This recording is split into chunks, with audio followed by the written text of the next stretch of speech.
Ողջույն բարեկամներ։ Եվ այսպես ավարտվեց այն հիստերիան, որը կապված է եվրոպական երկրների ղեկավարների այցելության հետ Երևան։ Դե մենք փորձեցինք ներկայացնել, որ նման այցելություններ պարբերաբար ամեն տարի, նույնիսկ տարիներ կա 2 անգամ լինում են տարբեր երկրներում եւ ոչ մի առանձնահատուկ բան չկար եվրոպական երկրների հավաքվելու վերաբերյալ Հայաստանում։ Մանավանդ որ նույն բանը լինելու է նույնիսկ Ադրբեջանում 2028 թվին։ Այն պարագայում, որ նույնիսկ Ադրբեջանը հրաժարվել է մասնակցել եվրոպական երկրների կազմակերպած հավաքներին եւ ամենակարևորը դուրս է եկել Եվրոխորհրդարանից։ Այնպես որ նույնիսկ դա չի խանգարելու, որ 2028 թվականին այդ միջոցառումը կայանա Ադրբեջանում։ Հիմա փորձենք ամփոփել, թե ինչ տվեց այդ ամենը։ Իսկ մինչ այդ չենք մոռանում անպայման սեղմել լայքի կոճակը, գրեք ձեր կարծիքները, ընթացքում անպայման ինչ դուք մտածում, տարածեք հաղորդումները անպայման եւ օգնեք ալիքին եւ իրավաբանների խմբին, որոնք աշխատում են մեր ընդհանուր գործերը հաջողության հասցնելու համար։ Դե անցնենք այսօրվա նորություններին։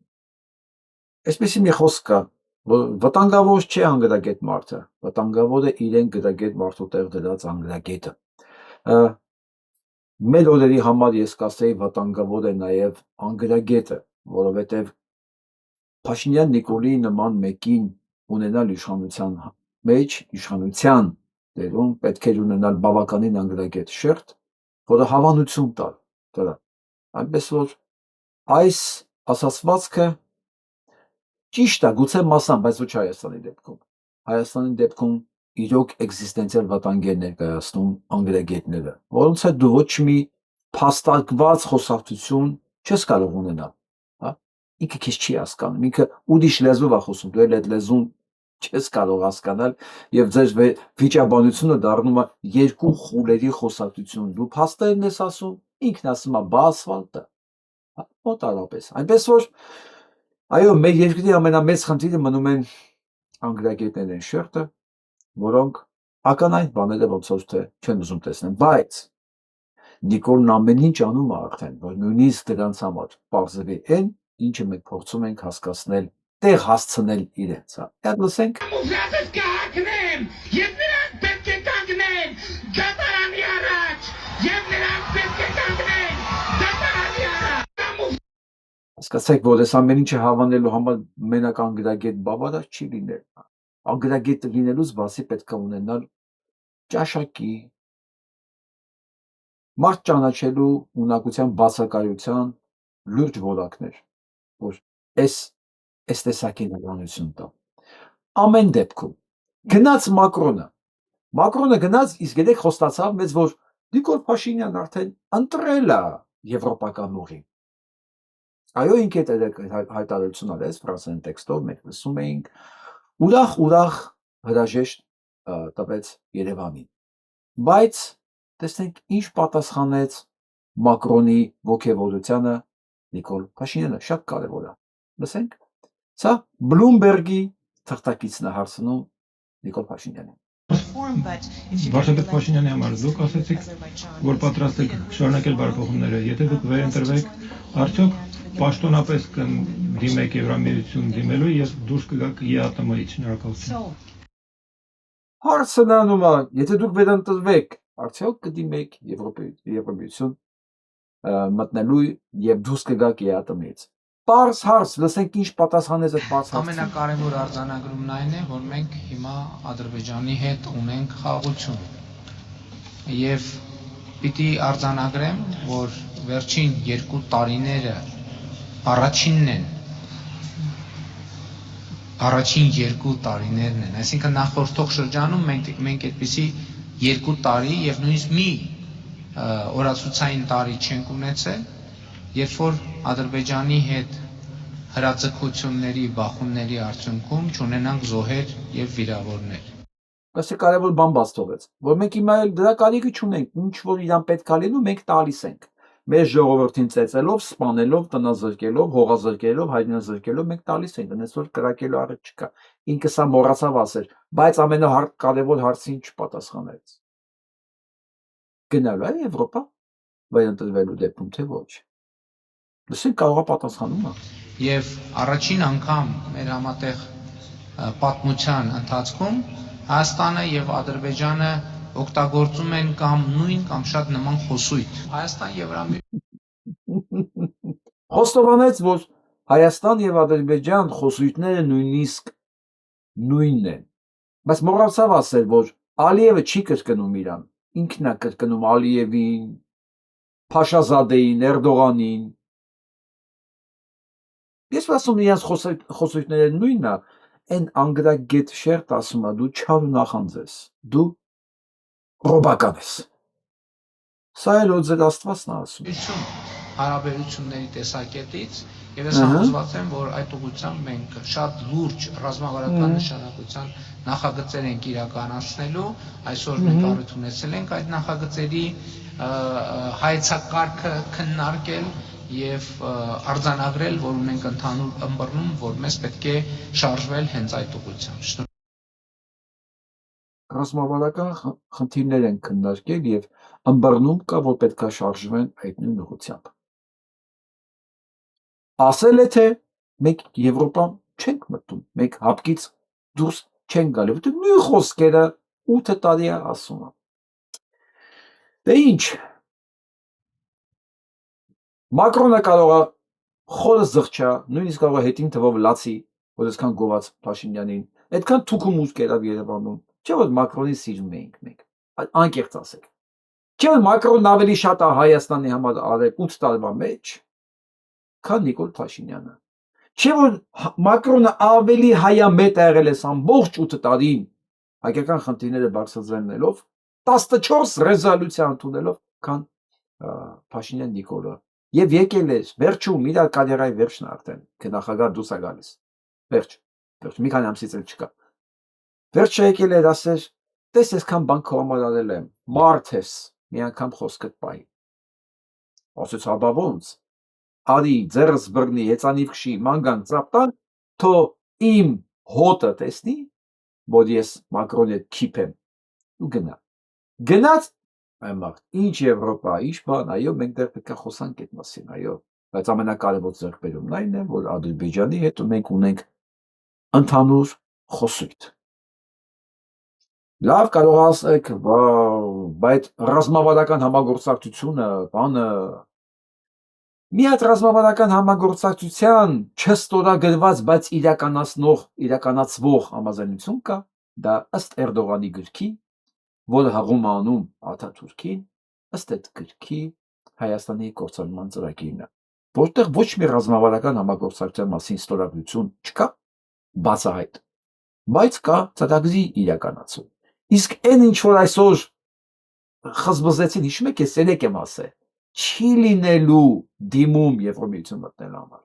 չի լինելու։ Կստորագրեն մշակութային, կրթական, դիվանագիտական, բլա բլա բլա բլա բաներ, որոնք Հայաստանը միշտ է ունեցել Ֆրանսիայի հետ։ Այսպես ցույց կտա։ Ոչ մի նոր բան։ Բայց կարևոր չի ինչ է ստորագրվում։ Երբեք կարևորը ինչ է իրականացվում։ Իսկ իրականացումը թուրքական, ասել է թե ռուս-թուրքական ծրագիր։ Եվ հիմա Նիկոլ Փաշինյանը վաղը մյուս օրը հանգիստ խղճով կմեկնի Մոսկվա, զեկուցելու Պուտինին, որ տես եկան, ես ասացի գնացեք սպասեք։ Տեսա՞ք։ Որ ասում է ռուս, հակառուս, հակառուս, ամենառուսամետ, երբևէ մենք ունեցել ենք, ամենառուսամետ ղեկավարը դա Փաշինյան Նիկոլն է։ Ինչպես ամենաանտիսեմիտը աշխարհում դա Նետանյահուն է։ Տեսեք։ Հետաքրքիր է, ստացվում, չէ՞։ Որովհետև ոչ մեկ Ռուսաստանին այդքան չի ծառայել ինչքան սա, եւ ոչ մեկ այդքան սեմիտ չի սպանել ինչքան Նետանյահուն։ Սա մեկ գեղեցկուհին է, Մելոնին, lăsեք ինչ է ասում։ Ինձ լավ է խոսում մեռած Իտալիայը, lăsեք հələ։ Ho parlato di come consolidare questo rapporto, lavorando però non solo diciamo, sui volumi delle forniture, ma soprattutto sulla qualità del partenariato industriale lungo tutta quanta la filiera. E noi sappiamo quanto energia e connettività siano due facce della stessa medaglia. Noi vogliamo che l'Azerbaigian possa rafforzare il suo ruolo di snodo fondamentale tra Europa e Asia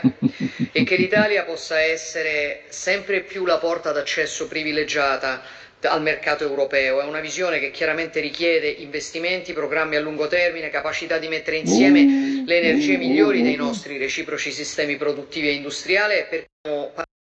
Meraviglia, bellissima,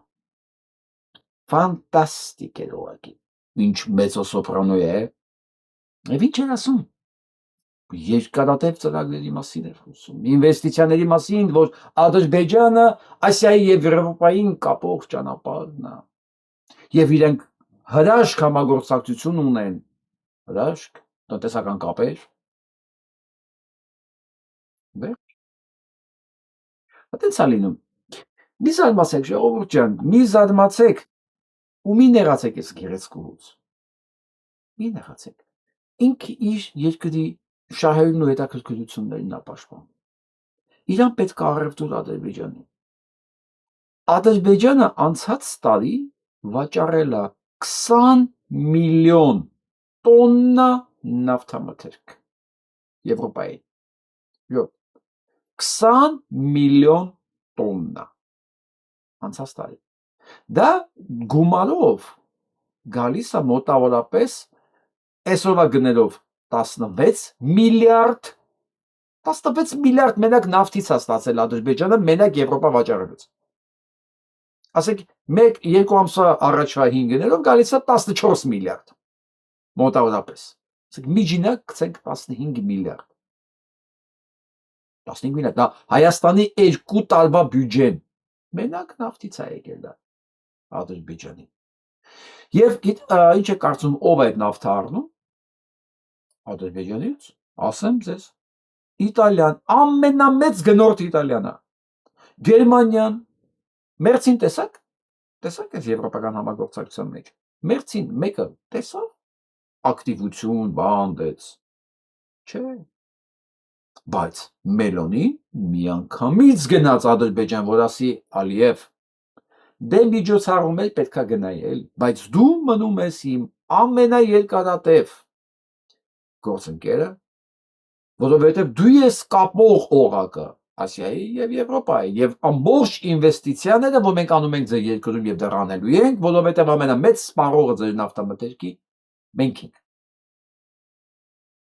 Եվ միանգամից թարավ Ադրբեջան։ Ինչ ունի առաջարկելու Հայաստանը։ Հայ միջալոց Գերմանիա Ադրբեջանից բացի գնում է նաեւ Չեխիա, Խորվաթիա եւ Պորտուգալիան։ Այսինքն օբյեկտիվորեն այս 5 երկրներից Իտալիա, Գերմանիա, Չեխիա, Պորտուգալիա, Խորվաթիա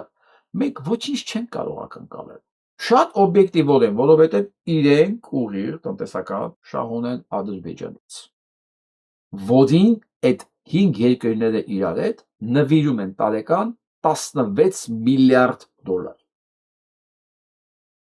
Իսկ ինչ ունի առաջարկելու Հայաստանը։ Ինչ ունի առաջարկելու այսօրվա Հայաստանը։ Հայաստանը ինքնին, եթե սա պետականություն լիներ, հա, եթե Հայաստանը ունենար ազգային ընդդված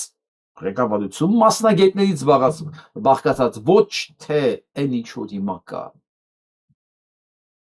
Դուք հասկանում եք, չէ՞ որ սա մասնագետ չի, հասկանում եք, չէ՞ որ մասնագետի, սա մասնագետի դրսևորում չի։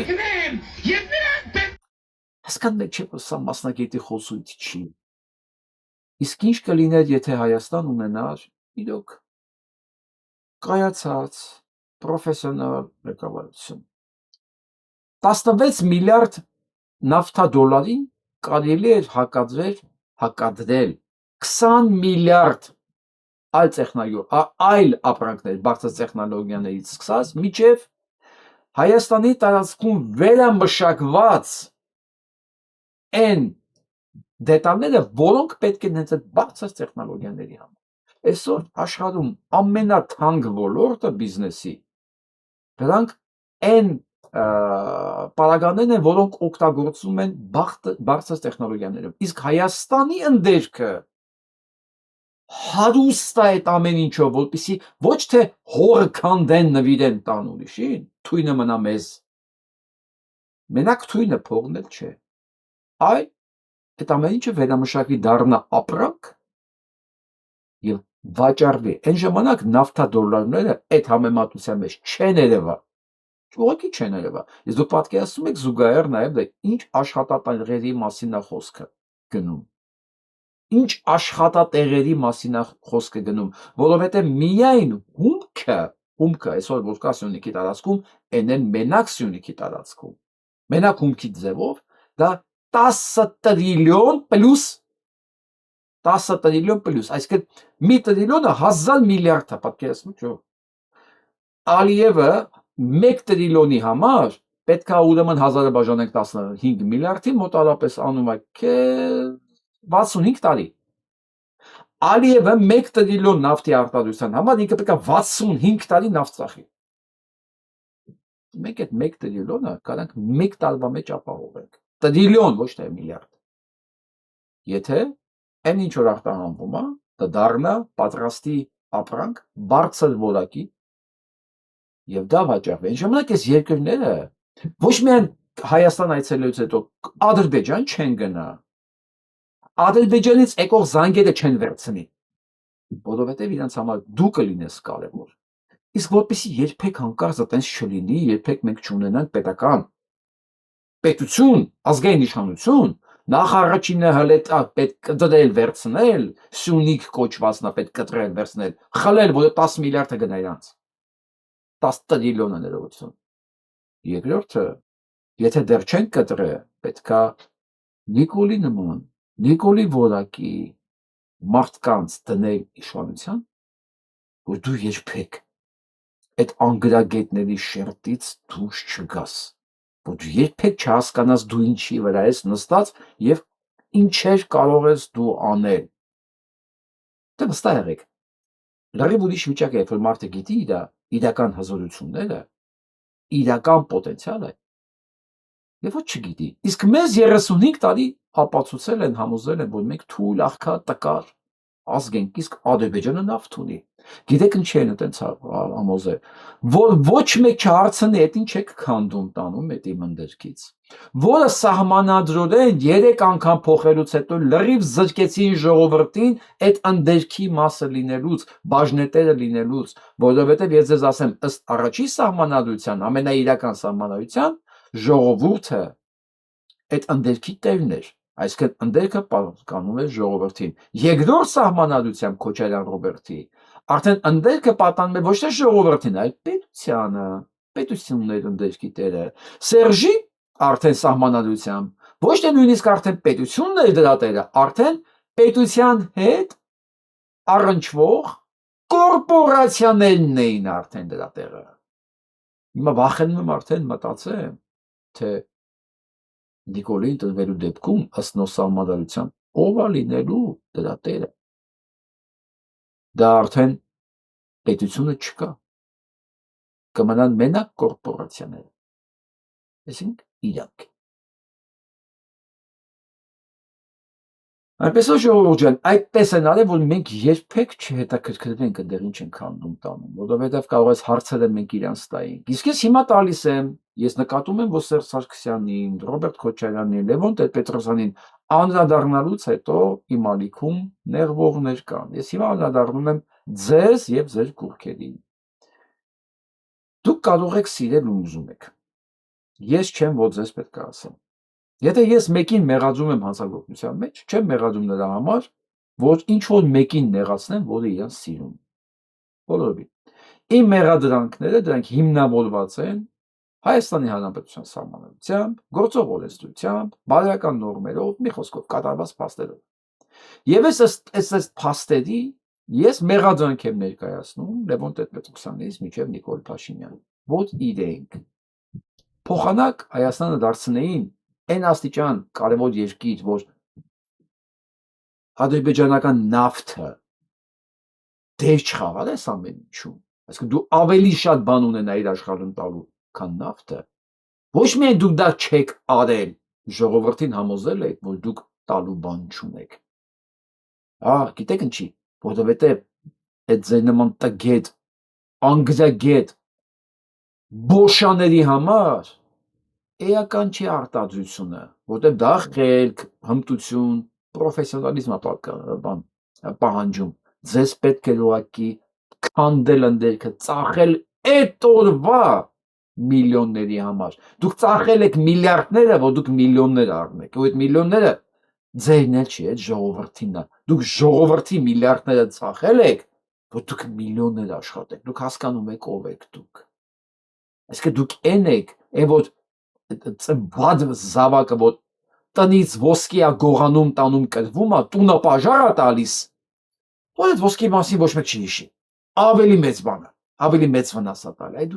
Այդ դուք այդ եք եղել 35-37 տարի շարունակ այս ժողովրդի գլխի։ Հիմա ով կնեղանա, ով չի նեղանա, դա իր գործն է, բայց ինձանից չէ, ձեր կումիրներից նեղացեք։ Հիմա գնանք առաջ։ Էլի գամ Մակրոնին, էլի։ Եկեք անկեղծ լինենք, 8 տարի առաջ այստեղ ոչ ոք չէր կա։ Բա 8 տարի առաջ այս երկրների բանակցությունների սեղանի շուրջ դիտարկվում էր այս երկիրը որպես Ռուսաստանի դեֆակտո արբանյակ, ասում է Էմանուել Մակրոնը, ասում է ոչ մեկ չէր գա ու մի անգամից հիշեցի Միտերանին։ Բա Միտերանին, չէ Ժակ Շիրակն է, կներեք։ Մի խոսքով։ Ֆրանսիայի նախագահները, սա միակը չի, հետո գալիս է Միշել Սարկոզին, խնդրեմ, այսել բան Օլանդ, փաստորեն Սերժիկ Սարգսյանը ասել է երկու նախագահ ճանապարհի, դե իհարկե, այնտեղ 5 տարի մեկ փոխվել է, մեր մոտ չէ, մեր մոտ հստակ 10 տարի է։ Եղել հիմա չգիտենք նույնիսկ ինչքան կլինի։ Հիմա ոչ չասես, Միսրո Մակրոն, երևի դուք քո ամբողջ կենսագրության մեջ այնքան ֆեյլ չէր ունեցել, այնքան խայտարակություն չէր ունեցել, ինչքան ունեցար Հայաստանում վերջին մի քանի օրվա մեջ։ Ոչ միայն քո fake աջակցությամբ, այլ նաև քո անտեղյակությամբ։ Եվ խաբված գնացիր։ Հայ միջելուց ասեմ, Նիկոլ Փաշինյանը որ չընտրվի, տեսեք ինչ ոգևորված է շնորհավորելու հայ ժողովրդին։ Ես վստահ եմ։ Ու ոչ մեկ ոչ չմտածի, որ սրանք եկան, ասեցին դու լավն ես, ինչ ուզում ես արա։ Մելոնի համար թքած ունեն ասա ինչա կատարվում։ Նույնը Էմանուել Մակրոնը նախագահ չի լինելու մի քանի ամիս հետո։ Հակառակ, եթե մի բան լինի Հայաստանում, ինքը այս վրեժխնդրությունը, որ ասենց ապուշացեցին, ուղարկեցին, ցեցին, հայերեն ասած, օգտագործեցին իրեն ու շպրտեցին, առանց իր ակնկալիքները բավարարելու։ Դեռև հակառակ բաներ եմ սպասում։ Այդպես որ ես հասկանում եմ, որ իշխանական պրոպագանդոնները ցույց են տալու որպես մեծ հաղթանակ, բայց դուք տեսեք ինչ կտակը։ Մելոնին փաստեց, որ Հայաստանը կարևոր չի, Ադրբեջանն է կարևոր։ Մնացած եվրոպական երկրներն էլ պիտի սպասեն մի քանի տասնամյակ, որ Հայաստանը դառնա Եվրոպայի մի մաս։ Առնվազն գոնե դիմում գրի, դա էլ չարեցին։ Ես եմ ձեզ ուզում ցույց տալ։ Ազդում ենք, լավ է լինելու, ընտիր է լինելու, դա վեր անկախության բանն է։ Այս մարդիկ դրած ամբողջ պետական ռեսուրսը փող են դրել, որ ապացուցեն, որ մեր երկրի տարածքը իրանց է պատկանում։ Ասենք բացում կարծես, ծրվրացման մասերից բիզբիզ է կանգնում։ Ու ես ապշում եմ իրանց անսահմանափակ ագահության ու մեր անչափելի տխմարության վրա, որովհետև այսքան քանի 100 տարի է 100 այդքան չասեմ, վերջին 100-ամյակում ինչ ասես մեր հետ չեն արել, մենք էլ ասում կարող է հետները բարի, կարող է մի բան սխալ ենք արել։ Շորտ ոնց կարելի է այդքան դեբիլ լինել, ես չեմ հասկանում։ Այդ մարդիկ ուղիղ ձեր ճակատին 30 տարի ուղիղ ձեր ճակատին ասում են գալու ենք բան, ձեր հարցերը լուծենք։ Մենք էլ ասում ենք դե միգուցե եւ այլն, Էսյանենյան։ Ու լուծեցին էլ լուծել։ Լուծեցին, հիմա էլ այդ անը դրել են խաղաղություն։ Մարդը կանգնում ասում է լավ եմ արել, էթնիկ զտում եմ արել, ես այդ հարցը լուծել եմ։ Էթնիկ զտումը դառել է փառաբանման առարկա։ Բա Օսկար տվեք էթնիկ զտման համար։ Մենակ Օսկար, քո նախագահան, վարչապետը շնորհակալություն են հայտնում իրեն դամը։ Բա ինչ, գնում ստենդը մրցանակներ են իրար հետ ստում, ինչի համար, այսինքն որովհետև Արցախում իրականացրեցիք, չկան հայեր, չկա պրոբլեմ օպերացիան, հա, դրա համար եք Օսկարներ ստանում, կանգնում եք, ասում եմ, անկախության օրը կանգնեք շնորհակալություն հայտնել, բա որ այդ չհարցակվեր, այդ ամեն ինչ աներես անկախության համը ո՞նց ենք զգալու, չէ՞, մնալու ենք, ազդում ենք։ Այո, անկախության համը չենք զգալու, ոչ տայինք, չդավաճանեինք, չցեղասպանվեինք, ո՞նց ենք հասկանալու ինչա անկախություն։ Դե սա աշխատում է այն մարդկանց համար, ինչով ես բացեցի հաղորդումը, չէ։ Անգրագետների այդ շերտի համար է սա հաղթանակ կամ անկախություն։ Խելոք մարդը, ինքնաճանաչված մարդը, ինքնահարգանք ունեցող մարդը բնականաբար այդպես չի երևում։ Տեսեք, մենք չենք խորշում մեզ կոչել խելոք ազգ։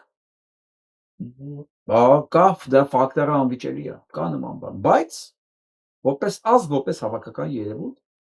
մենք նախընտրեցինք այս ամբողջ ընթացքում կառավարման մակարդակի վրա կարճաժամկետ ծրագրեր, կարճաժամկետ բյուջե կա, թալանում ենք։ Տանկի համար նախատեսած ոչինչ, Զապարոժեց կառնենք, տանկը փողը կուտենք։ Ինքնաթիռի համար ոչինչ, մի փոքրիկ ինչ որ ստից բան կառնենք, գրանատամյոտ եւ ինքնաթիռի փողը կուտենք, պատկերացնում եք։ Ադրբեջանը եւ Թուրքիան երկարատև ծրագիր գծեցին այս ընթացքում։ Երկարատև, որի արդյունքում իրանք ավելի շատ օգուտներ ստացան եւ կարող են դեռ ստանալ, քան այդ տխմարները, որոնք իրենց կարճաժամկետ ծրագրի համար, ես ասում եմ, միլիարդը ծախեցին, որ միլիոն ստանան։ Նույն Արցախին է վերաբերում։ Ով կարասի Արցախի գինի ինչքան էր։ 5 միլիարդ, 10 միլիարդ, ես ոչ։ Դա մենակ կաշենը, դրամբոնը, այդ հանքերը գիտեք ինչքան ոսկի կար այնտեղ։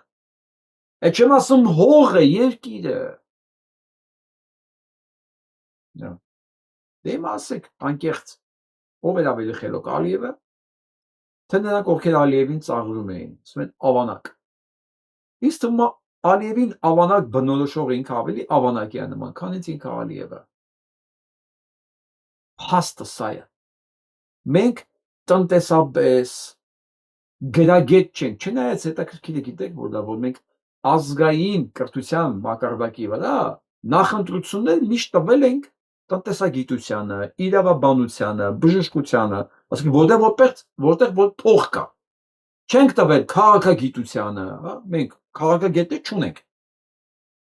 Հрьяաները քաղաքագետներ ունեն, ցենց հատորներով զորք ունեն քաղաքագետներ, մենք քաղաքագետներ չունենք, որտեղ փող չկա։ Այն որ պետք է փողով խոսա, պարտադես չի քաղաքագետ լինի, մեր մոտ տենց է։ Եթե քաղաքագետները տնայնագործներ են, դաս խոսակցությունը որ լսում ես, անալիզը ուզում ես ինքնասմանն լես, մի խոսքով։ Այն անեկդոտն է աչքիս առաջ գալի, ասում է երկու աբադանցի շախմատ են խաղում, խաղավորի ինֆարկտ է խփում։ Հիմա այդ քաղաքագետները որ խոսում են, ինֆարկտը խփում է ուղղակի։ Ինչ եմ ուզում ասեմ։ Մենք միշտ ազգով նախընտրել ենք այն մասնագիտությունները, որտեղ որ փող կա, նաև տնտեսագիտությունը, բայց այս քաղաքականությունը, որ տարբեր է Հայաստանում, կարծես թե ամբողջ քաղաքական էլիտայում մի հատ տնտեսագետ չի եղել։ Որ ասի, այս ինչ է կանում։ Էս ինչ է կանում։ Դուք տարեկան միրգը քաղելու փոխարեն ծառն եք կտրում, արա։ Դուք ծառն եք կուբամետրով փեդը վաճառում, փոխանակ միրգը վաճառեք, որ մյուս տարի լինի, միրգը չիրանեք, կողյանեք, գինյանեք, դուք էս ինչ եք անում։ Անես տպավորությունը, որ մենք այս ամբողջ ընթացքում մի հատ տնտեսագետ չենք ունեցել։ Որ գոնե այս հաշվարկները իրեն կանեին, ոչ թե երաժիշտը։ Իսկ եթե հանկարծ կարող է այս երաժիշտի, այս փաստարկների մի հատ տնտեսագետ լինի, որ հակառակվի, ես ուզում եմ իր աշկերի մեջ նայեմ ուղղակի։ Բան չեմ ասել, ուղղակի մտ նայեմ, դենամիկը ֆեյք է թե իրական է։ Դուք այն վիճակին եք բերել, որ ես եմ մտնում այս թվերի մեջ։ Գնանք։ Իսկ Ալիևը դեռ առաջա նայում, սա ջերմուկն է, որ արդեն իր սեղանի վրա դրած է որպես իստիսու, սա հաջորդ քայլն է, ինքն ասելա, չէ։ Ինքն ասելա, չէ։ Ես էլ դրա համար անդրադարձա այդ Արսենյաններին, մասնավորապես դրա տիրոջը, ես սխալ մտածի Google-ում, բայց Աշոտն է Արսենյան։ Ես չգիտեմ դա քիչ բարեկամներ են, ինչ որ այա, Աշոտն է, որի տղեն մարզպետն է, բարեկամն է, տղեն է, ինչա, այդտեղ։ Ձեր ձեռից խլելու են էսի։ Ձեր ձեռից էսի խլելու են։ Նիկոլը խլել է Ալիևին։ Ալիևն արդեն իստիսուն իր ասած ջերմուկ արտադրում արդեն ցույց է տալի։ Բա գիտեք ինչ։ Գիտեք ինչ, դուք անընդհատ ձեր հողն ու ջուրը վաճառելով դուք պետք է մնաք իշխանության, չես ամեն ինչ լիմիտ ունի։ Լիմիտ ունի։ Իսկ ձեր խոսքերով Ավանակ Ալիևը ամեն ինչ հաշվարկված իրականացնում է։ Արդյունքում Ավանակը մնացիք դուք։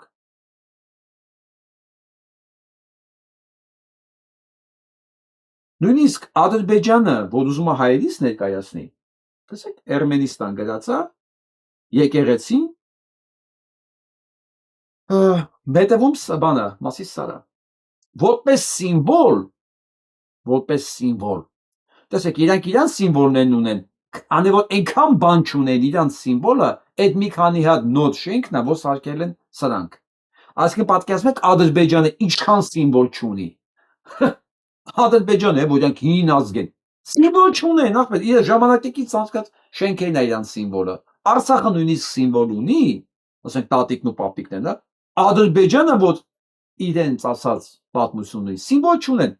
Ոնց որ Հայաստանի սիմվոլն է սորելներ, ասենք Հյուսիսային Պողոտան։ Պատկերացնեք ինչ տխուր կլներ, էլի։ Մի խոսքով։ Նույնիսկ ադրբեջանցիների համար մեր սիմվոլը մնում է եկեղեցին ու Մասիս սարը։ Դուրս է գալիս, որ այսօրվա կառավարությունը թուրքերից թուրքը։ Թուրքերից թուրք ուղղակի։ Դե հիմա արի այդ անգրագետ շերտին բացատրի ինչ է նշանակում թուրքերից թուրք։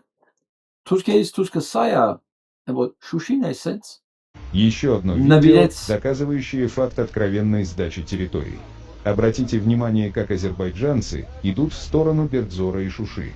Без всякого сопротивления, без единого выстрела они забирают все ущелья и высоты. Что это, если не самый настоящий слив Арцаха? Сколько еще нужно доказательств, чтобы все поняли одно: Арцах был сдан. Предательски и подло. Вообще предательство – самое большое преступление, которое может быть на земле. И предатели должны быть наказаны. Բայց Պուտին առաջինն էր, որ ասեց no. Փաշինյան, он не предатель։ Հիշում եք, չէ, ամբողջ ռուսական ագենտուրան փողոցներում էր, ասում էր փողի հանի։ Նիկոլը գնաց, բարիշեց, ավելի շատ բաներ խոստվեց, Պուտինը դեռ ասեց Վազգեն Մանուկյան նստի տեղդ։ Նիկոլ не предатель։ Իրենք ավելի շատ բան առաջարկում ինձ, քան դու։ Ինչ պետք է առաջարկես ինձ։ Նիկոլը պատրաստ է իր իշխանության համար երեխեքին էլ առաջարկի, մորն էլ առաջարկի, կնգան էլ առաջարկի, առաջարկել արդեն։ Տղեկ, դուք ոնց որ թե չեք կարողանում իրան շատ բան առաջարկել։ Ունես որ նստեք ձեր տեղները։ Ինքը դավաճան չի։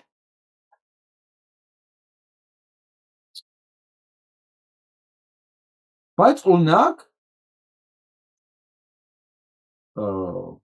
Քլչը բարձ ասում է, որ մենք բանի հետ, Ռուբեն Ռուբինյանի հետ մենք հարազատներ ենք,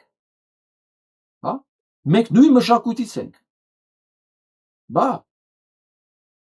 մենք Ռուբեն Ռուբինյանի հետ անես փոխըմբռնում ունենք, ոնց որ մենք նույն մշակույթից լինենք, ես ես տեղ ասում, Նիկոլոն դեղ ասում, որ Ալիև հետ նույն խոսույթն են, Քլեչն էլ ասում աղբեջան, ես Ռուբեն Ռուբինյանի հետ նույն մշակույթից եմ, ասկան, ես էլա թուրք, են էլա թուրք։ Դե հիմա արի այդ անգրագետ շերտին բան բացատրի։ Ես հրաժարվում եմ բացատրել, ժողովուրդ ջան։ Ես ուզում եմ գործ ունենամ խելոք մարդկանց հետ, որի հետ կարելի է խոսել։ Զրուցել, այսինքն ցանկացած խոսակցություն պետք է լինի երկկողմանի, էլ։ Ես չեմ սիրում մենակ խոսելը, շատ սիրում եմ լսել։ Դա ես սիրում եմ խելացի մարդկանց հետ շփվել։ Այդ անգրագետներին բացատրելու գործը թող այլ մարդ անի։ Ես չեմ հավատում, որ եթե մի մարդ առ այսօր չի տեսել ինչ է կատարվում, մեկ էլ միամիտ հասկանա իմ բացատրելուց կամ ինչ որ մեկի բացատրելուց հետո։ Հա? Ես այդքան լավատես չեմ։ Ուզում սա լսեք։ Թող իրանք էլ լսեն, թող չհամաձայնվեն։ Genocide is a process. Genocide is an engineered process. Ցեղասպանությունը գործընթաց է։ Ցեղասպանությունը կազմակերպված, ծրագրավորված գործընթաց է։ Եվ երբ դու գտնվում ես այդ գործընթացի ներսում, տեսանելի է միայն դեպքը, այն դեպքը, որը քեզ կլանում է։ Բայց երբ պատմաբանները հետ նայեն այս պահին, որի մեջ մենք այժմ գտնվում ենք, երբ նրանք դրան նայեն 200 կամ 300 տարի հետո, այն դեպքերը, որոնք մենք հիմա ապրում ենք, կդառնան ընդամենը կարճ կետեր, գուցե մեկ նախադասություն, մեր ժողովրդի պատմության մի ավելի մեծ գլխում։ Եվ նրանք կտեսնեն ուղիղ կապ 1880-ականների Համիդյան ջարդերից մինչև 1909 թվականի Ադանա, մինչև 1915 թվական, մինչև 1920-ի Շուշի, մինչև 1950-ականների Ստամբուլի ջարդեր, մինչև 1980-90-ականների Կիրովաբադ և Բաքու, և այո, մինչև Լեռնային Ղարաբաղ, 932 օր առաջ։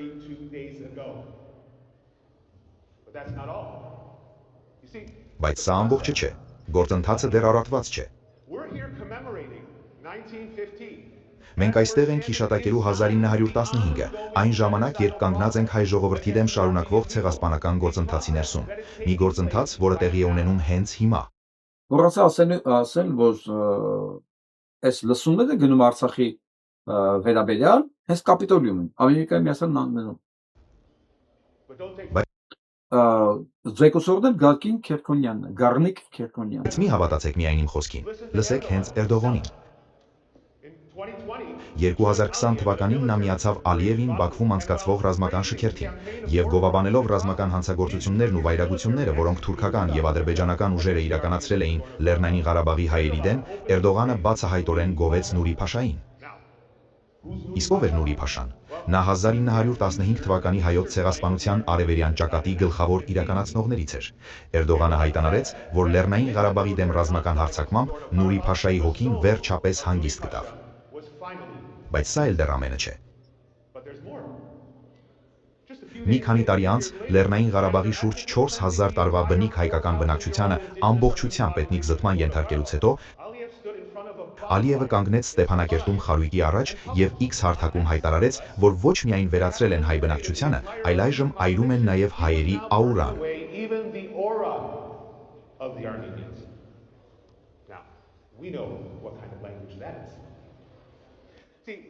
Մենք հասկանում ենք, թե ինչ լեզու է սա։ Սա այն հայացքն է, որով հանցագործը հասկանում է այսօրվա իրականությունը։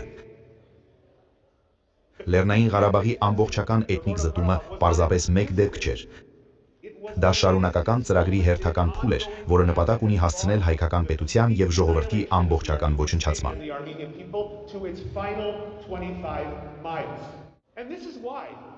Եվ հենց այդ պատճառով է, որ Արցախի հայերի վերադարձի իրավունքը իրենց բնիկ հայրենիքի չափազանց կարևոր է,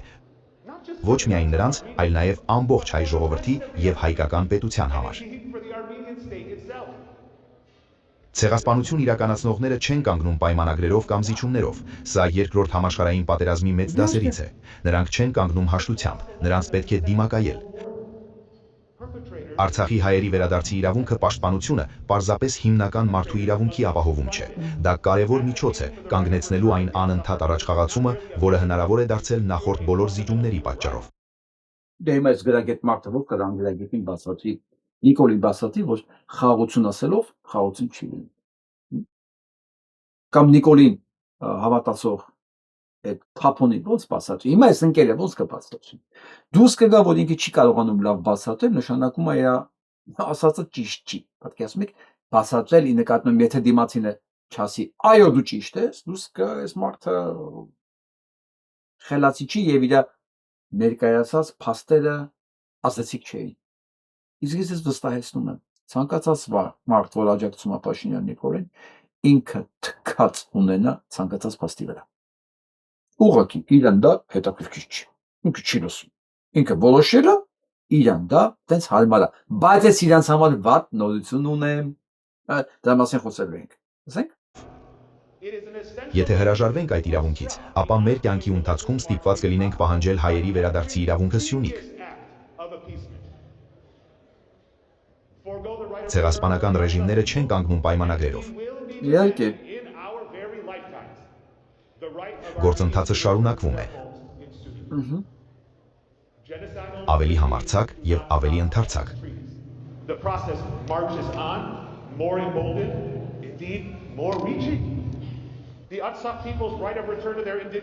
Արցախի ժողովրդի վերադարձի իրավունքը մերժում է մեր ժողովրդի դեմ ցեղասպանության նորմալացումը։ Մենք այլևս այն 12-ամյա օրբերանապետում չենք։ Այն ամենից ինչ տեսել ենք, չենք կարող ասել մենք չկարծեինք, որ սա մեզ հետ կտեղի ունենա Սյունիքում, Մեղրիում, Երևանում։ Այո,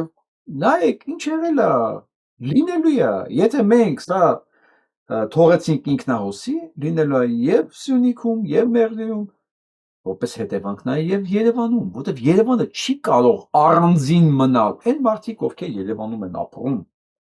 կենտրոնում են ապրում, մտածում են, դե լավ, մյուս տարի կարող են կրկնակի ավել,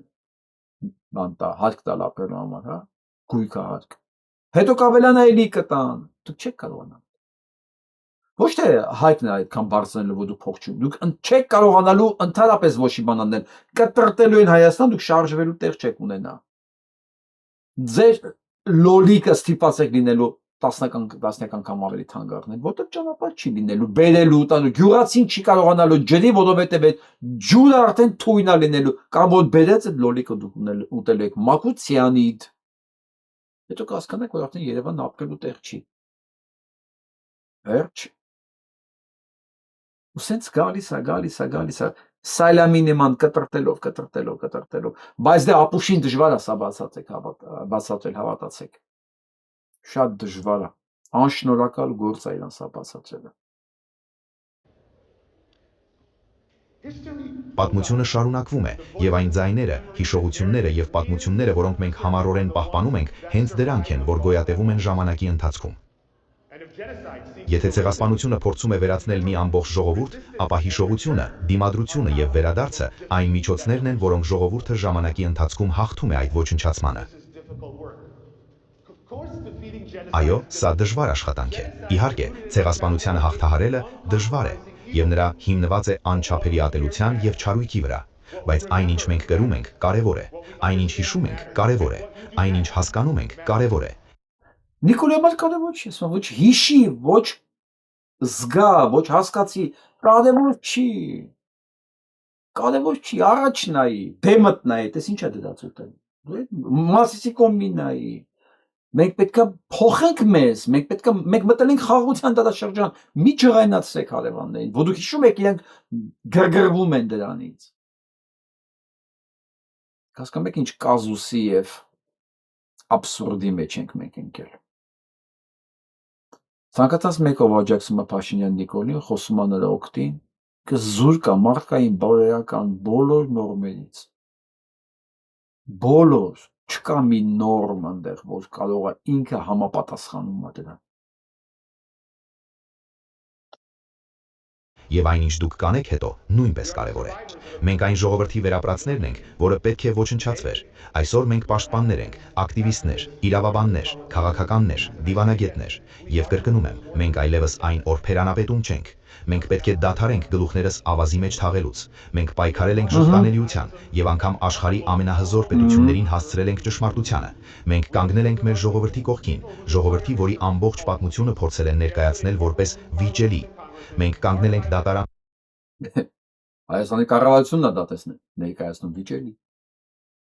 Իսկ Թուրքիան էլ միանգամից առիթից օգտվելով ցեց մեջտեղ դուք եք ցեղասպանը։ Դուք 1892-ից 90-ից մինչև 22 թիվ 32 տարվա մեջ 2 միլիոն թուրք եք սպանել։ Այ արդեն հիմա ցեղասպանը մենք ենք։ Բա, սենց տականք ունեն Հայաստանի իշխանության ղեկին, ոնց կարող է դες բաներ չասեն։ Խորհրդարաններում եւ կոնգրեսներում, արխիվներում եւ փախստյաների կենտրոններում, ավերված վաներքում եւ նորից ու նորից զգացել ենք մի բան, որը հրաժարվում է մահանալ։ Սա տատանվելու ժամանակ չէ։ Եվ իհարկե, եթե ձեր կյանքի ընթացքում չտեսնեք հայերի վերադարձը, դուք միևնույն է պատասխանատու եք դրա համար։ Եվ իհարկե, եթե արդարությունը հետաձգվում է, դա ձեզ չի արդարացնում։ Եվ իհարկե, եթե աշխարհը ձևացնում է թե չի տեսնում, դուք միևնույն է կոչված եք վկայելու։ Մենք չենք ընտրում մեր երկար պատմության այն գլուխը, որի մեջ ծնվում ենք, բայց մենք ընտրում ենք, թե ինչպիսի նախնիներ կդառնանք։ Չկա ապագա առանց այն խիզախ մարդկանց, որոնք պատրաստ են կրել անցյալի բեռը։ Վերջ, չկա ապագա առանց այն խիզախ մարդկանց, որոնք պատրաստ են կրելու անցյալի բեռը։ Վերջ, իդեալական ձևակերպում, որ հասարակության մեջ կգտնվեն այդ խիզախ մարդիկ, Նշանակում է այդ հասարակություններ ապագա ունի։ Չկան այդ խիզախ մարդիկ, ում վրա է հենվելու այդ հասարակությունը։ Չներ Կոմիտաս, Նժդե, Կապուտիկյան, Չարենց, Շիրազ, Սևակ, ում վրա է հենվելու հայկական միտքը, պոեզիան, երաժշտությունը, էթնիկ տեսակը, չներ այդ մարդիկ, որոնք ինքնազոհաբերությամբ պահել են կրոնը, ավանդույթները, ինչի ով էր պահելու այս ամեն ինչը։ Սա է։ Իսկ շարունակականությունը կախված է այդ մարդկանց քանակից։ Կունենանք այդ մարդիկ, այդ խիզախ մարդիկ, կունենանք ապագա, չէ։ Նշանակում է Նիկոլ Փաշինյանը կարա վերջակետը դնի։ Այսքան բան, նեղանալ պետք չէ։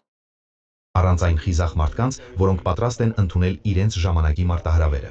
Դուք յուրաքանչյուրդ այդ խիզախ մարդկանցից եք։ Դուք յուրաքանչյուրդ կրել եք անցյալի ծանրությունը եւ հաղթահարել մշտական բազմաթիվ փորձություններ, բայց մենք դեռ ավարտված չենք։ Հայ ժողովրդի գոյականական պահը մեզ վրա է եւ մենք բոլորս միասին կանգնած ենք դրա ներսում։ Ցեղասպանությունը շարունակվում է այնտեղ, որտեղ չկա դիմադրություն։ Վերջ։ Դա շարունակվում է, այսօր ասում են դու մի դիմադրի։ Դա ջղայնացնում է, մենք խաղաղության ենք գնում։ Այսինքն մի դիմադրի, թող ցեղասպանությունը շարունակվի։ Սա է իմաստը։ Եվ եթե մենք պետք է ընդհանուրապես ինչ-որ բան լինենք, ապա միասին պետք է լինենք հենց այդ դիմադրությունը։ Վերջ, միասին պետք է լինենք այդ դիմադրությունը։ Գրեք համաձայն եք թե չէ։ Ես համաձայն եմ։ Ու ես հենց այդ տեսակն եմ փնտրում, իդեմս Գառնիկ Քերքոնյանի։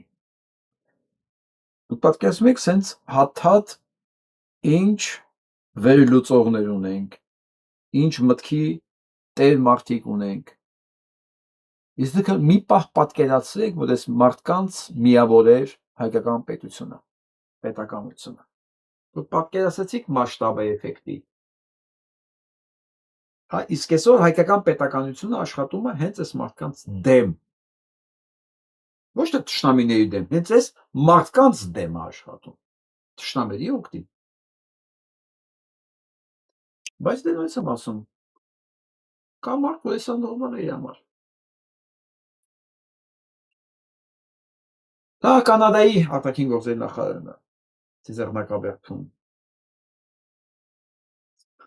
Փաշինյան Նիկոլին եւ իր կողմնակիցներին պետք է նորից հիշեցնել, լսեք ավելի ճիշտ, այս ժամանակավոր արյունոտ բիծ հայկական պատմության վրա։ Դուք ոչ միայն ժամանակավոր եք, այլ կեղտոտ արյունոտ բիծ եք։ Թարախային բիծ եք դուք։ Իսկ ցանկացած առողջ օրգանիզմ թարախ օրգանիզմից դուրս է մղում, եթե օրգանիզմը առողջ է։ Իսկ ես հույսս վերջ չեմ կորցրել։ Դուք էլ մղվելու եք դուրս, ինչպես պատահական գոյացություն մեր մարմնի վրա։ Որովհետև կան այս մարդիկ, եւ Հայաստանում եւ դրսում, եւ այսպեսի մարդիկ։ Խորեն Լևոնյանը, պարզվում է Խորեն Լևոնյանին աշխատանքից հեռացնելուց առաջ այս ընկերոջն է հեռացել։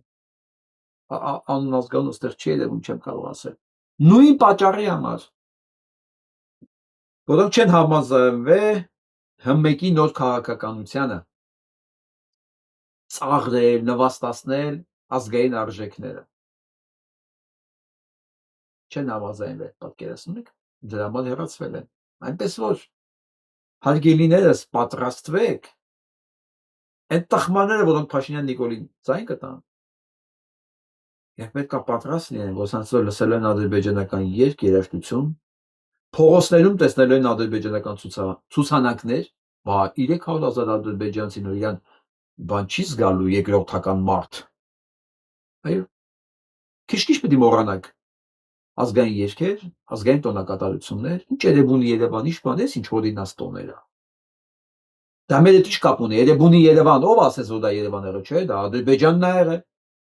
Բա ոնց, եթե սա ադրբեջանական տարածք է, նշանակում է Երևանին էլ ադրբեջանցիներն, այսինքն սենց ասեմ, էլ արգիշտ օղլի է եղել, մենք ենք կեղծե պատմությունը։ Պատրաստվեք, ես մի քիչ առաջ եմ ընկնում, Բայց եթե մեկը ինձ ասեր կամ ձեզ ասեր կամ մեկին ասեր, որ Խորեն Լևոնյանի նման մեկին կարող են մեկից հեռացնել, հանել, կամ ասել գնա, որը հրաժարվի ծաղրել իր իսկ պրոյեկտը, այսինքն այդ երկրոցը, ով կմտածեր։ Սա դեռ չի ընտրվել, բայց արդեն քաղաքականության վեկտորն է, չէ՞ եղում, սա ուր է տանում երկիրը։ Ինչ ստանդարտների մեջ է լինելու։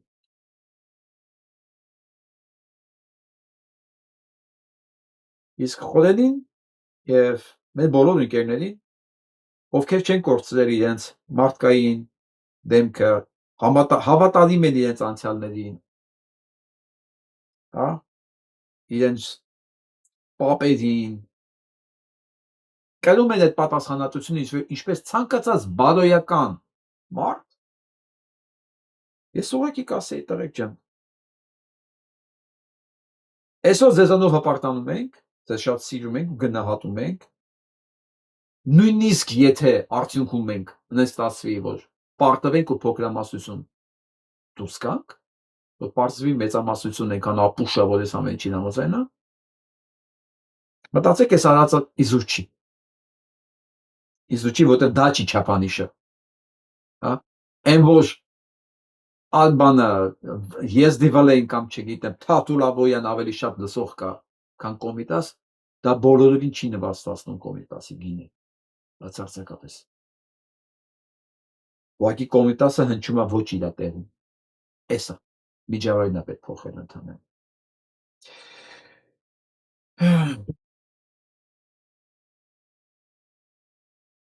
Դե հիմա եկա այն հանգամանքին, որը շատերի համար էական է, եւ այսպես պարզվում է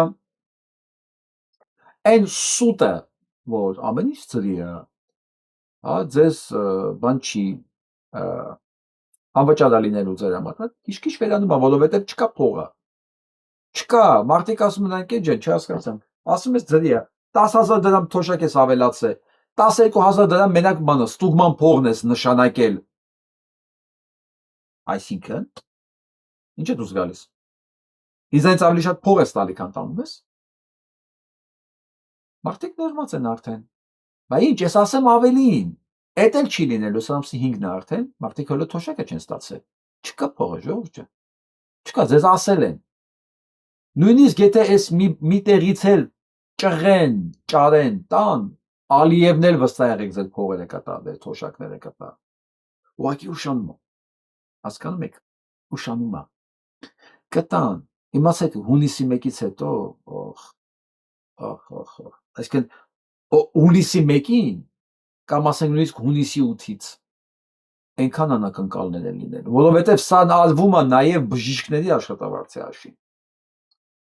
նաև բժիշկների աշխատավարձներն է կտրած, որ ձեր ինչ-որ բաներ անվճար լինի, ծառայություններ, որովհետև ասել են սուս նստեք տեղները, սա ժամանակավոր է, այս ընտրությունները կավարտվի ու ամեն ինչ ընկնելու է իրենց տեղը, բայց աշկիս ամեն ինչ ընկնելու է իրենց տեղը միջև ընտրությունները, Չակերտավորը ասում են իր այդ տեղը, որովհետև արդեն սկսել են գանձել ոգևորված թոշակառուներից, որը ապացուցում է իմ ասացի ճշմարտությունը։ Ես ես ուղղակի ուզում եմ հիշեցնել, որ այս կայքը կա, հարգելի ընկերներ, ովքեր ցանկություն ունեն տեղեկանալու իրոք իրավաբանորեն ինչ է կատարվում Հայաստանում, խնդրեմ մտեք մեր armjustice.com էջը, armjustice.com էջը, հա, եւ մենք օրական թարմացնում ենք այս մեղադրականները, մենք արդեն աշխատում ենք տարբերակ գտնենք մեղադրական ներկայացնելու Ալիևին, կրկնակի ստանդարտների համար, հա, իրոք, որովհետև Ալիևը երեք ամբողջ եվրո այդ չինովնիկների առաջ հայտարարեց, չէ՞ որ այն մարդիկ, ովքեր գտնվում են իր մոտ, այդ ռազմական հանցագործներ են, տերորիստներ, որովհետև, ասենք, պաշտոնի բերումով եղել են ռազմաքաղաքական ղեկավար։ Այդ դեպքում, եթե դրանք ռազմաքաղաքական ղեկավարները տերորիստ են։ Արցախի դեմ պատերազմ գնալու Օճանող, հրահրող Նիկոլ Փաշինյանը ինչու ռազմական հանցագործ չի։ Որն է տարբերությունը իր եւ այդ մարդկանց, որոնք կոմոդ գերի են։ Այս մարդը այլ երկրի նախագահ կոչանում վարչապետ, կոչանում զինվելու ով ինչ տուն ունի վերցնի գնա։ Ինչով սա տերորիստ չի եւ այդ մարդիկ, որոնք տեղ են աշխատում ի պաշտոնը իրենց, դա գործներ տերորիստ է։ Հիմա մտածում ենք այս առումով ինչ անենք, այնպես որ շուտով դա սա էլ կարող տեսնենք։ Ինչ որ ձևակերպած։ Ինքը բարդ process է, հեշտ բան չի։ Սա ես ուղղակի հիշեցնում եմ, ովքեր ուզում են ավելի մանրամասն եւ ավելի լայն ինֆորմացիա ունենալ օրվա անցուդարձի հետ, կարող են միանալ Patreon Վարդան Հակոբյանին, ես այս լինքը ներքևում կտեսնեք։ Եվ դուք ունենաք ավելի մեծ հնարավորություն տեղեկացված լինելու, այս վիդեոները նայելու առանց գովազդի, ամենակարևորը ովքեր ծխսում են ապրում, եւ հատուկ են վիդեոները, որոնք ես անում եմ ոչ YouTube-ի համար։ Ես ամեն վիդեո չի, որ տեղադրում եմ YouTube-ում։ Դուք կարող եք շատ բաներ գտնել, շատ կարևոր, հենց մենակ Patreon։ Եվ այստեղ դուք հնարավորություն ունեք ինձ հետ ուղղակի կապի մեջ լինելու նամակների ձևով, եւ մենք կարող ենք քննարկել այն թեմաները, որոնք առաջարկվում են։ Սա էլ որպես հնարավորություն։ Այդ չեմ ասում, ովքեր որ Patreon-ում գրանցված չեն, նրանք ուղղակի ուղիղ կարող են օգնել ալիքին դրված բոլոր մեթոդներով, որոնք կան PayPal, Zelle, ուղիղ փոխանցում, մի խոսքով, մեր աշխատանքները ապահովելու համար։ Այս նկարը մոտ նայեք։ Սա Գյումրին է։ Սա քպեականներն են եւ մի հատ ворփու անտեր ընդ մենակ նստած։ Դա Հայաստանի գլխավոր շտաբի պետն է։ Գիտեք, այս ամեն ինչում ամենամեծ կորուստը նաեւ ինչն էր մեր համար, մասնավորապես իմ համար, ես վստահ եմ շատ հայրենիների համար նույնպես։ Հայ զինվորի, հայ սպայի կերպարի կորուստը։ Տեսեք, ինչ նվիրալների կյանքի շնորհիվ էր կերտվել այդ կերպարը, հա։ Ես հիշում եմ մինչև 2016 թվականի հուլիսի 17-ի դեպքերը, ապստամբությունը, ամբողջ Հայաստանը այդ 12-ը որ խփում էր, հնչում էր մեր հայրենիքը, հիմնը եւ այդ բանը միայնակ գայլի կերպարներ էլի սենց, հա, դեղ։ Ապստամբության հաջորդ օրվանից, քանի որ միայնակ գայլը ապստամբել է Սերժի դեմ, հանվեց գայլի կերպարը, բայց ինչ եմ ուզում ասեմ, տեսեք ինչ տղերք, ինչ զոհողության շնորհիվ, իր զոհողությունների շնորհիվ են կարողացել կերտել հայ զինվորի, տարածք ազատագրողի, երկիր պահողի կերպարը։ Եվ եկան այս ворփու անտերները, այս ինչ ասես սրանց, ինչ ասես։ Սրանք, որոնք ասեին լրագրողին, ավտոմատ վերցրա, որ գնանք դիրքեր ազատենք։ Գլխավոր շտաբի պետ։ Եվ արդեն իրանց շնորհիվ սրանք արդեն դեմք են։ Եվ իրանք նվաստացած տշած ունենան ընդեր դրան, իրանք որովհետև իրան հասնում է դա։ Ոնց քեզ պահում ես, քեզ նենց էլ վերաբերվում են։ Այսինքն դու ոչ միայն երկիր պահող չես, ազատագրող չես, դու հանձնող ես, անիքնասեր, կեղտոտ, դավաճա, հանձնող, երկիր հանձնող։ Դե նստի է մենակ գլուխդ կախ, բոմժի նման։ Մատ այսօր սարունակել այսօր չէ, արդեն ապրիլի 22-23-ից սես դեպքեր աղ ուզում եմ նայեք դա։ Դուք երեխաների հետ սեռական ակտ եք ունեցել, մի պաշտպանեք, հանրային հնչեղություն ստացած ակցա, մի խանգարի։ Մի հրեք մեզ մի հատ։ Դուք արթուրն եք, դուք սեռական ակտ եք ունեցել երեխեքի հետ։ Ոչ, բայց երեխեքի հետ առերեսվել եք, դուք իրավունք չունեք, դուք գիտեք, դուք իրավունք չունեք, մեզ հետ սենց վարվեք։ Դուրս եկեք միած մեքենայից, դուրս եկեք մեքենայից։ Ժոր, դուրս եկեք մեքենայից։ Երդ։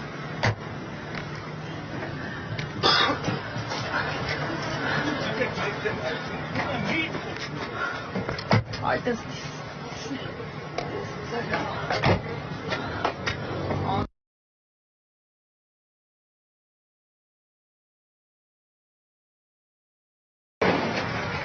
Գնա խփի ուրիշի մեքենային, խփի։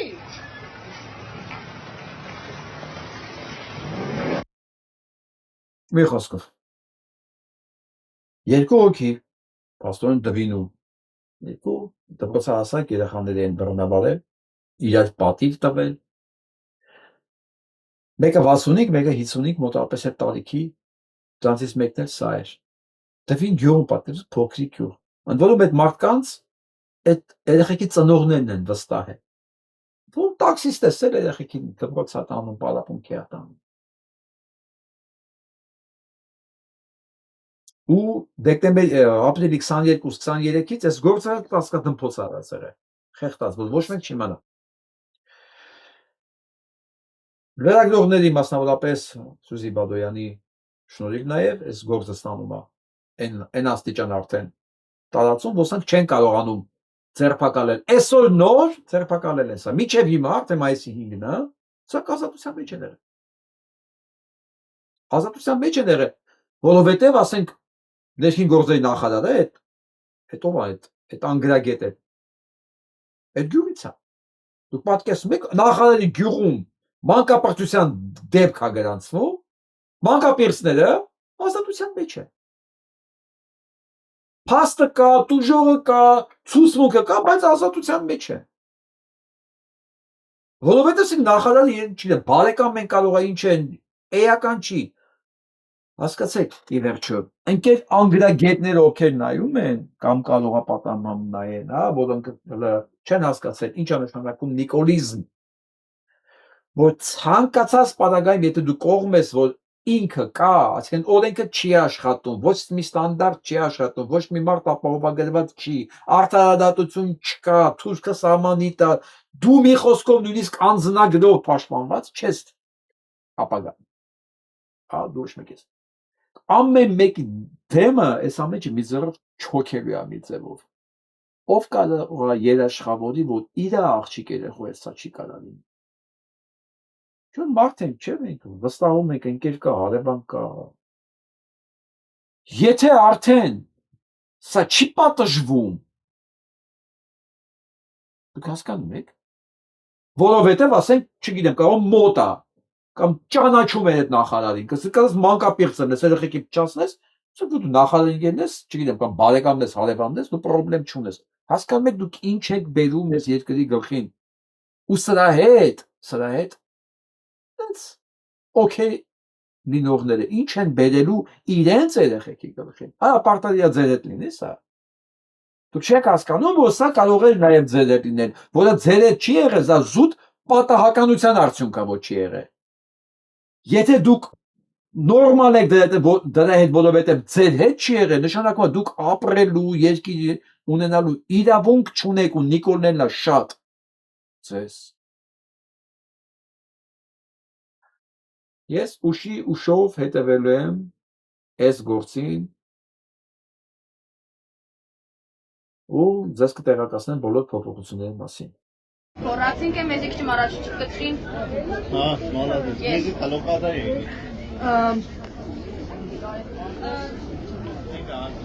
Այդ խնդրեմ կարողացեք իրականացնել ձեր քաղաքական ակցիան եւ որն էր, հա, քաղաքական ակցիան։ Իրականում երբ որ մենք ուզեցանք ցույց տանք մեր հագուստը, եկան մոտ 5-6 շարքով ոստիկանական ու կանգնեցին մեր դիմացը, նաև այն մյուս կողմում, երբ որ մեր բերիկերներն էին կանգնած, նույնպես իրենց փակեցին, որպեսզի հանկարծ չերևա ոչ նկարը, ոչ էլ կարողանանք խոսել, բայց մենք կարող ենք խոսել։ Որն է ձեր պահանջը։ Մենք ազատություն ենք ուզում Միքայել Սրբազանին։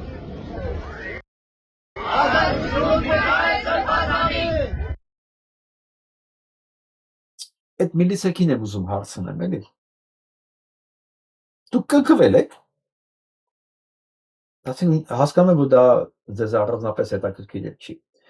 Բայց դուք հասկացեք դուք ինչ եք արել այսօր։ Ասում եմ, այս երեխեքին դուք ապացուցել եք մի բան, որ իրենք ազատության համար պայքարողներ եւ դուք դրանք տարբեր թևերում գտնվող մարդիկ եք։ Այսինքն իրանք մարդիկ են, դուք կենթանիներ։ Այսինքն դուք այսօր այս երեխեքին ասել եք, որ երեխեք, այն որ դուք արդարություն եք ուզում, ազատություն եք ուզում, հոգևորականի համար, մենք ձեզանից մեկը չենք, մենք ձեր հակառակորդն ենք։ Այսինքն կա իշխանություն, որը ինչ ուզում անում է, եւ կա երիտասարդներ, որ պայքարում են դրա հետևանքների դեմ։ Ասում եմ, դուք սենց այս անջրպետ ես, որ նաեւ Գյումրիում այս երեխեքի համար դուք քաշել եք ձեր օրեկան կորմը ստանալու համար։ Ձերը ուտելիք չի, ձերը կորմը։ Ուտելիք ուտում են մարդիկ։ Սննդը։ Ձերը կորմը, համակցված կներեք, համակցված բանը, կոմբինիրованный ռուսերեն, որ հասկանաք էլի։ Ես գիտեմ, որ դուք հայերենից լավ չեք։ Կոմբինիրованный, այդ կոմբինիրованный կորմի համար դուք այս երեխեքին մերժել եք այսօր, որ հանկարծ Մակրոնը չտեսնի, որ հոգևորական կա, ձերբակալված իր համար էլ ազատության համար էլ պայքարող երեխեք կա։ Թե չէ Մակրոնը չգիտեր։ Կամ Մակրոնը իմանալ, չիմանալ բան էր փոխվել ուտեղ։ Ոչ է փոխվել էր, որովհետև այդ հարցերը լուծում են ուրիշ տեղեր։ Բայց դուք ամենակարևոր բանն եք արել։ Դուք այս երեխեքին ասեցիք, որ դուք մեր վրա հույս չդնեք։ Կարող եք ձեր արդարության համար պայքարեք։ Հա, կարաք հələ մեզանից մի բան ստացեք։ Ինչ ասեք, երեխեք ջան, ներողություն, որ սենց երկիր ենք ժառանգել մենք։ Մենք այս ամեն ինչի միջով անցել ենք։ Ներողություն, որ մենք չենք կարողացել ձեզ բերենք, հասցնենք այն կետին, որ դուք ստիպված չլինեք նույն բանը անել 30 տարի հետո։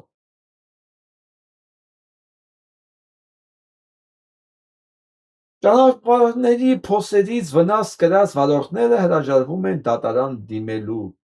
ծախսերի եւ երկարատև գործընթացների պատճառով։ Այս նշանակում է, որ մենք քաղաքացիական իրոք հասարակություն չունենք, որովհետև եթե մի 20-30 кейս լիներ գնար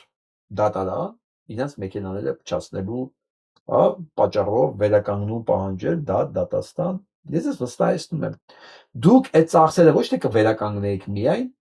այլև դուք կստեղծեիք նախադեպ, որով մարդը կհասկանան մի բան, եթե իր մեքենային մի բան է լինում, ինքը կարող է այդ նախադեպով գնա դատարան։ Բայց քանի դեռ մարդը իր իրավունքների համար չի ուզում կռիվ տա, չի լինելու դա։ Պետությունը սենց բաներից է կառուցվում, ինքնաբերաբար չի լինում։ Հիմա գնանք տեսնենք Իրանն ինչ արել։ Քանի որ Հարավային Կորեան հավատացել է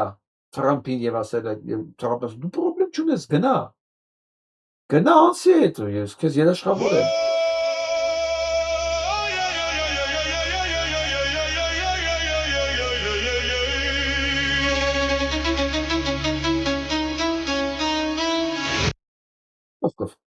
Գնացել է Հարավային Կորեայի նավը եւ իրանցիները ռմբակոծել են, տեղում ոչնչացել են նավը։ Խնդրեմ, սա էլ բան ամերիկյան լրատվամիջոցներն են մի բան ասում, այ։ Տեսեք ինչքան նավ է հավաքված ընդդեմ։ Այդ նեղուց անցնելու մի տարբերակ կա, ենթարկվել Իրանի պահանջներին, այլ տարբերակ գոյություն չունի։ Լիբանանի պրեզիդենտն է մերժել Նետանյահուին բոլոր տեսակի հանդիպումները, քանի դեռ ռմբակոծությունները դադարեցված չեն։ Ոչ մի հանդիպման իմաստ չի տրվում, որտեղ բոլորը հասկացել են։ Դրանց նպատակը ուրիշ բան է, բնակչության կոտորում, տարածքներ ազատում, որպեսզի Իսրայելը մեծացնեն։ Ինչ իմաստ ունի հանդիպելը։ Կարող ես պաշտպանվի։ Չէ, հանդիպումը ինչի մասին պետք է լինի։ Ոչ մի բանի։ Իրանը դա արդեն ապացուցել է։ Երբ դուք հիշում եք, հա, այս բանը դոկտոր Օզին։ Հիշում եք սա։ Էսեն էլ որ հայերին մեղադրում էր բաների մեջ, մեծ կեղծիքների մեջ, որ Լոս Անջելեսի հայերը բոլորը մեծագույն կեղծարարներ են եւ ինշուրանսների բանի ապահովագրությունների վրա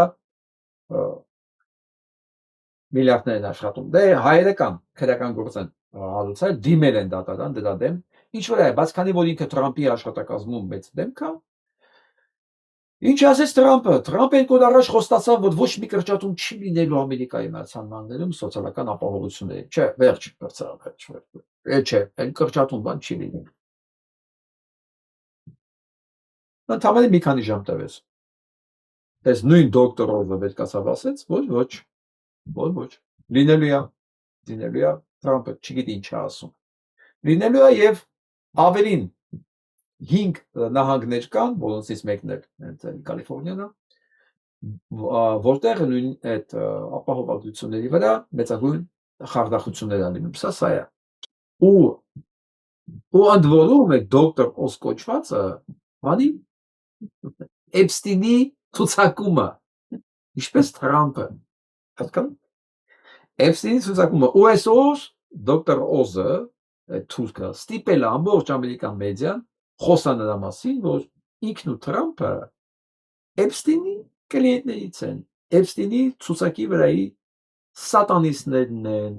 պետաֆիլներն են, մարդու արյունը միս խմող ուտողներն են։ Դեք։ Այս վիդեոյի մեջ նայեք։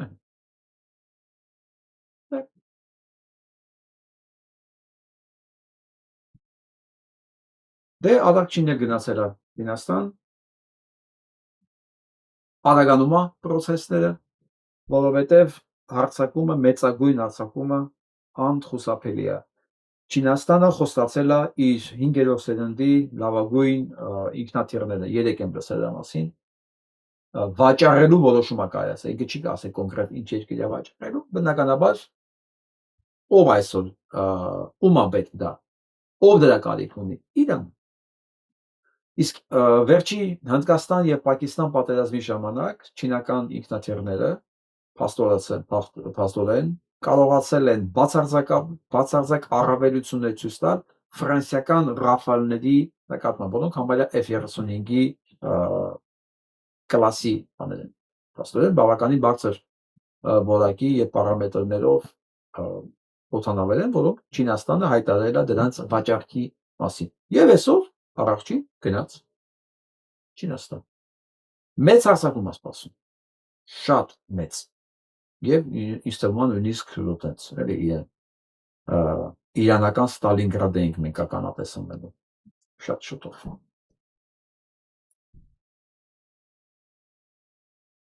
Այս երեխեքը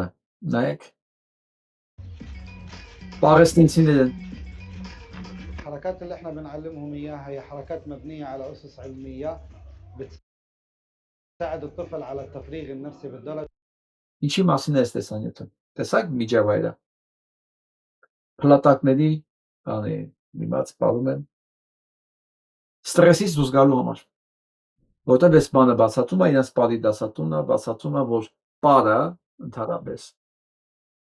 ակտիվությունը, ֆիզիկական ակտիվությունը եւ պարը լավ ստրեսից ազատվելու ձև է։ Եվ ինքը անհրաժեշտությունը տեսնում նույնիսկ այս վիճակում երեխեքի հետ պարապի։ Որ երեխեքը այս ռմբակոծություններից, անվերջ սպանություններից կարողանան ինչ-որ բարի միջոցով թոթափեն իրենց ստրեսը։ Այսօր Գազայում իրականում կատարվում է այն, ինչ որ կատարվեց Արցախում, կատարվել է 15 թվականին Արևմտյան Հայաստանում մեր հետ։ Նույն բանն է։ Ու ես ոչ մի ձև չեմ կարողանում հասկանալ եւ հանգիստ նայեմ այն մարդկանց, ովքեր ծաղրում են։ Այս ամեն ինչը նույնականացում են այս երեխեքին Համասի հետ, ինչ որ Համասից են խոսում։ Իրոք չեմ կարողանում հասկանալ, ես չեմ ուզում ոչ մի բան ասել, ես չեմ կարողանում ուղղակի հասկանալ էլի։ Ոնց կարող ես դու արդարացնել ցեղասպանությունը։ Այս երկրում այն որ կադրել եմ ես ձեզ ցույց տվել, չէ՞, փոքրիկ երեխաները խաղում էին, փոքրիկ 3-4 տարեկան երեխաները խաղում են իր հետ, թաղում էին խաղում, ասենց։ Կուկլեն, տիկնիկ էին սարքել, դրել էին պատգարակի վրա ու թաղման տեսարան էին բեմադրում։ Երեխեքը 3-4 տարեկան։ Միթե սա ցուցիչ չի, որ լսեք, սա վերջն է արդեն, որ ու սա արդարացում չունի, ոչ մի ձև արդարացում չունի, մանավանդ, որ իրենք չեն էլ թաքցնում, որ իրենց արածը նպատակային ու հենց ուղղված է ցեղասպանելու, ուղղված է այդ մարդկանց տարածից վտարելու համար, սա ուղղակի պատանման ռմբակոծություններ չեն, ծրագրված ցեղասպանություն է, որ այդ տարածքը, Լիբանանի տարածքը, Իրաքի տարածքը, մի քիչ Թուրքիայի տարածքը, Օմանի տարածքը, Հորդանանի տարածքը պետք է դատարկեն։ Մեծ Իսրայելը իրանք ստեղծում, իրանք գիտեն ուզում։ Բայց մեկ է, էլի հայկական միջավայրում էլի մարդիկ կտեսնեն, որոնք Համաս կասեն, Համասի անուն կտան։ Միջելոց ընտրություններ եղել, Համասը էլի հաղթել է, աշներ պես։ Հենց դա։ Ինքն է սոված աղքատ։ Մարդը հոգով է հարուստ։ Ինքն է սոված աղքատ։ Թող ինքը իր մասին մտածի։ Թե իր վերջը ինչ պետք է ունի։ Մենք վախենալու բան չունենք։ Մենք կռվող ազգ ենք, եղել ենք, կանք ու հրը կմնանք։ Թող ինքը մտածի։ Ասում է աղքատ քաղաքացին կառավարության հոգսը չէ, ճիշտ է ասում։ Նման ղեկավարը, եթե այդ կան կաղապար ունի, ես էլ ինչ չեմ։ Ինքը նույնիսկ չի հասկացել, որ կառավարության հոգսը քաղաքացիների տնտեսական հարցերը լուծելն է, ապահովել միջավայր, որտեղ մարդը կրթվելու, ապրելու, ապահով զգալու, ուսում ստանալու, բուժվելու հնարավորություն ունենա, դա պետության գործառույթն է, հասկանում եք։ Մենք այն վիճակում ենք, որ մենք կարիք ունենք բացատրելու կառավարիչին, թե ինքը ինչի համար աշխատավարձ ստանում։ Բայց նույնիսկ մի տխմարների շերտ կա, ինքը չի հասկանում դրա ֆունկցիան որն է։ Բայց սիրում է։ Բայց հավանում է իր գործը։ Չգիտի ֆունկցիան որն է, բայց գոհ է։ Եթե այդպես կգիտակցե ինքը, դե բնականաբար ինքը ասենք ղեկավար չի կրնայալ։ Փողոցային շունը, որ մարդկանց փողոցից հավաքելով, փողոցային շունը, որ մարդկանց փողոցից հավաքելով, բերեց կառավարության ու պարլամենտ ստեղծեց։ Փողոցային մարդիկ են, կեսը նարկոման է, կեսը ալկոգոլիկ է, մնացածն հայրենիքի դավաճան։ Ավելի ճիշտ բոլորն են հայրենիքի դավաճան, նաև նարկոման, ալկոհոլիկ, պրոստիտուտկա, քաղաքական իմաստով, կարևորը, անձնական ինձ հետաքրքիր չի։ Չգիտեմ ինքը կընտրվի թե չի ընտրվի, որովհետև իմ նման կարծիք ունեցողները շատ են, այդ որ մի երկու հոգու գումար են տալիս գցեն փողոցներ, նրանց էին ասում գումար տվին ընտրեցին, դուք ավելի բեթար եք։ Ոման մի քանի մարդու տալիս են եւ ընքան են վիրավորվում ծնողազուրկ այդ մայրերի փոխարեն, որ ասում են դե խաղաղություն է, ինչ խաղաղություն։ Մորթեցին, տան եթե քու զավակն էր դուք ասեիք, դե խաղաղություն է, ապրի Նիկոլը, միայն Նիկոլը, չէիք ասի, էգոիստ մեկ լինի։ Մենք տվեցինք Ղարաբաղ եւ մենք տվեցինք ընտիր տղաներ, որոնց այն որ իրանց ճոխ հարսանիքներն անում են ու դմբլդուզանում ու իրանց երեխեքին պսակուտ հագանում, նրանք էլ էին ուզում այդ օրվան արժանանան։ Չի կարելի մոռանալ նրանց արյունը։ Նրանք կարել են, որ այո, մենք այսօր ապրենք։ Չեն արել, որ համ իրանք մեռնեն, համ երկիրը կորցնեն, համ էլ մնացած մի փոքր մասը, ինչ անշանակում 100 տարով ամերիկացուն են տվել։ Ամերիկան մեջ ճանապարհը ղեկավարի կամ չգիտեմ ինչ կա, տակներդ ինչ կա, ինչ եք ցանկանում, դե թողեք վերընկած մնա Մեղրին է, Գորիսն է, Ղարաբաղներն է, ինչ ունենք, չեք ավելացնում, մեկ է պակասացնի։ Իրանք վատի վրա են։ Այո, ես պետք է ասեմ, թող ինձ տանեն, ուրուսմա տանեն։ Հասկանում եմ, մեղավոր չեմ, ուզում եմ իմ երկրում ապրեմ, քաղաքակիրթ ձևով իմ զավակներն ապրեն ազատ անկախ Հայաստանում։ Այո, որ Երկը միացնում են սովետական ազատ անկախ Հայաստան, ես ուզում եմ էլի այդ նույն ձևի սովետը չեմ շեշտում, հանձինս այդ բառը հանած, այո, ազատ անկախ են լավ հիմնի հնչած տարիները։ Ես իդեալական բնորոշում։ Ես չգիտեմ, այս ասած իրա ոնց կանցնի, բայց մենք հստակ կտեսնենք Հայաստանում ինչն է հաղթելու։ Նիկոլիզմը թե բարոյականությունը։ Այդ երկու տարբեր գաղափարները երբ չեն հատվում։ Դրանք հակասական, իրար մերժող, իրար հակադրված գաղափարներ են։ Նիկոլ ընտրողը բարոյականության, արժեքների, մարդկության հետ ոչ մի ընդհանուր բան չի կարող ունենալ։ Ինքը ոնց ուզում է թող իրան արդարացնի։ Իր գործը բացարձակորեն հետաքրքիր չի։ Խաչը քաշած է։ Իմ կողմից ասած։ Այս խոսքով եմ ուզում ավարտեմ, որքան կուզեք աղավնիներ բաց թողեք, միևնույն է, խաղաղություն բերում են արծիվները։ Վերջ։ Ինչքան ուզում եք խաղաղությունից խոսացրեք, ինչքան ուզում եք արաբները բաց թողեք։ Խաղաղություն բերում են արծիվ տղեկը, զենքով, պատրաստակամությամբ, ու ցանկացած պահի ով վրա ոտնձգություն անողը կվճարի 10 պատիկ ավելի շատ։ Այն ժամանակ դուք ունենաս խաղաղություն։ Իսկ այն, որ իրանք պայմանավորվել են, որ չկրակեն, որ իբր զոր չլինի, այդ դեպքում իրենք պետք է պատասխան տան։ Բան չի, նույն բանը 8 տարի առաջ չէին արել։ Հա, եթե դա տենց հեշտ պայմանավորվելու բան է, առանց որևէ բան զիջելու։ Չէ, որ զիջում ես, չի պետք է վրեդ կրակի։ Եթե դու ոչ մի բան չես զիջել ու քո վրա չեն կրակում, բա 8 տարի առաջ ինչի՞ չէր պայմանավորվել։ 6 տարի առաջ ինչի՞ չէր պայմանավորվել։ Հա? Այսինքն դու ոչ թե պայմանավորվել ես, դու հանցակից ես, առանց կրակոց ես տալիս։ Իսկ հիմա ասել ես, խնդրում եմ, մի կրակի, բայց որ հանկարծ ես չընտրվեմ, հարձակվի, այն էլ սեպտեմբեր, կոնկրետ ամիսն էլ է ասում։ Նորից էլի գան վերադառնեմ իմ սկզբի խոսքին, որ այս ամեն ինչը իհարկե իմաստ ունի եւ արժեք ունի ինտելեկտ եւ բանականություն, բարոյականություն ունեցող մարդու համար։ Իսկ Նիկոլ Ընտրողին սա պետք չի։ Վտանգավոր է, որտեղ հանկարծ կարող սկսի մտածել, հանկարծ կարող է մեկ էլ տեսնի իր խորքային ամբալու լինելը, իր մարդու կերպարանքից վաղուց հեռացած լինելը, վտանգավոր է երբ համար։ Այսօր համար այսքանը, լավ մնացեք։